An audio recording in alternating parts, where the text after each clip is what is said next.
अस्सलाम वालेकुम, आप देख रहे हैं सिटी 11 न्यूज़ पाकिस्तान HD।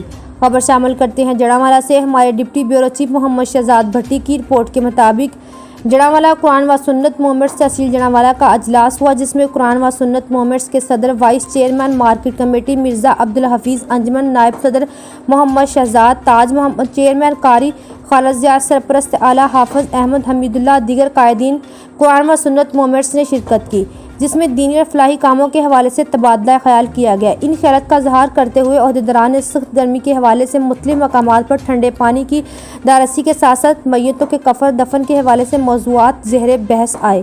इस हवाले से मिर्ज़ा अब्दुल हफीज़ अंजमन का कहना था कि रफ़ाई कामों में हर मेंबर को अपना अपना किरदार अदा करना चाहिए। कारी खालिद ज़िया का कहना था कि ईद उल अज़हा के हवाले से मुख्तलिफ मकामात पर अवाम और नास की रहनुमाई के लिए इश्तराक करने होंगे, जिसमें आम लोगों को सुन्नत इब्राहिमी के हवाले से आगाह किया जाए। अजलास के बाद हाफिज़ अहमद हमीदुल्लाह की तरफ से शानदार ज़ोहराना दिया गया। ज़ोहराने के बाद हाफिज़ अहमद हमीदुल्लाह ने दुआ फरमाई कि अल्लाह रब्बुल इज़्ज़त आज की इस मजलिस में किए ओहदे को पूरा करने में हमारी मदद फरमाए। मज़ीद खबरों के लिए देखते रहिए सिटी 11 न्यूज़ पाकिस्तान HD।